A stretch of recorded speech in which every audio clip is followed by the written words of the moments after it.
Hey, Thunder of Niagara Air Show coming up this weekend, Saturday and Sunday, Falls Air Reserve Station in the Falls. It's a free show. There's free parking, and the Army Golden Knights will perform, and so will the Air Force Thunderbirds. And we have joining us this morning Lucas and Kurt, a couple of the pilots. And for the first question I got to ask you, where do I get signed up for a Thunderbirds pilot's license? I don't know. I just go to the Thunderbirds pilot's office?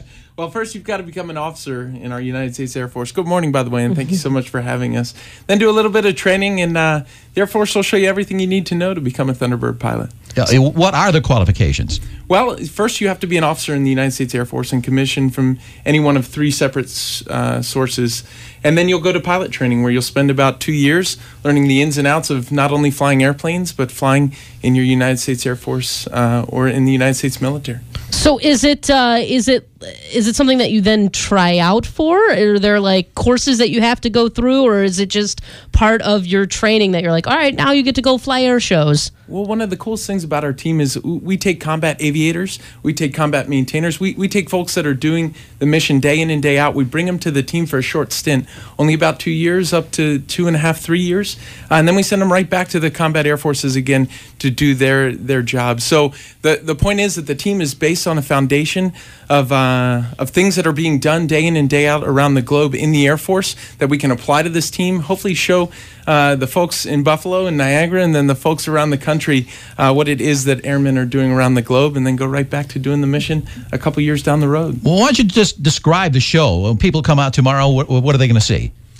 You bet. You're going to see some great flying from some great aviators. And one of the special things about our team is we represent nearly 680,000 of America's airmen that are serving around the country, and 40,000 of which are deployed around the globe. So you're going to see what is great about the United States Air Force, not only the flying aspect, but some of the stuff that happens on the ground, great maintainers out there, but certainly a thrill to be out there and doing the show. Now, when you're doing these acrobatics in the air, do you guys first practice those in a simulator? Because I'd be like, all right, guys, let's try this one. I would imagine that would be a little scary, even how well trained you are. Well, as I mentioned, the flying that we do is all based on some fundamental flying that is taught from the first time you step into an Air Force aircraft. And then the team takes folks on in the formations that we fly, the proximity that we fly in, the altitudes that we're flying at, and the speeds that we fly. We build up to all of those things. So we start a little bit further apart over the winter while we're training up our new pilots. And we take about 4 months flying twice a day, nearly every day, to get to March and to get the show to the point where you'll see it this weekend. Were you guys good at video games? I was not particularly good at video games. No, right. It would seem to me that any kid that's good at video games might be good as a stunt pilot. Do you call yourselves stunt pilots? No, we don't. No? We liken ourselves to every combat aviator that's out in the United States Air Force, but there's certainly an element of hand-eye coordination, athleticism, and to be honest, multitasking, being able to interpret data from multiple different sources in a very quick time frame. We're out, Dale. We're out. I can barely push buttons over here. I wanted to ask you about there's going to be some P-51s there, a Russian MiG. Have you ever been in any of those planes? Would you be able to fly them?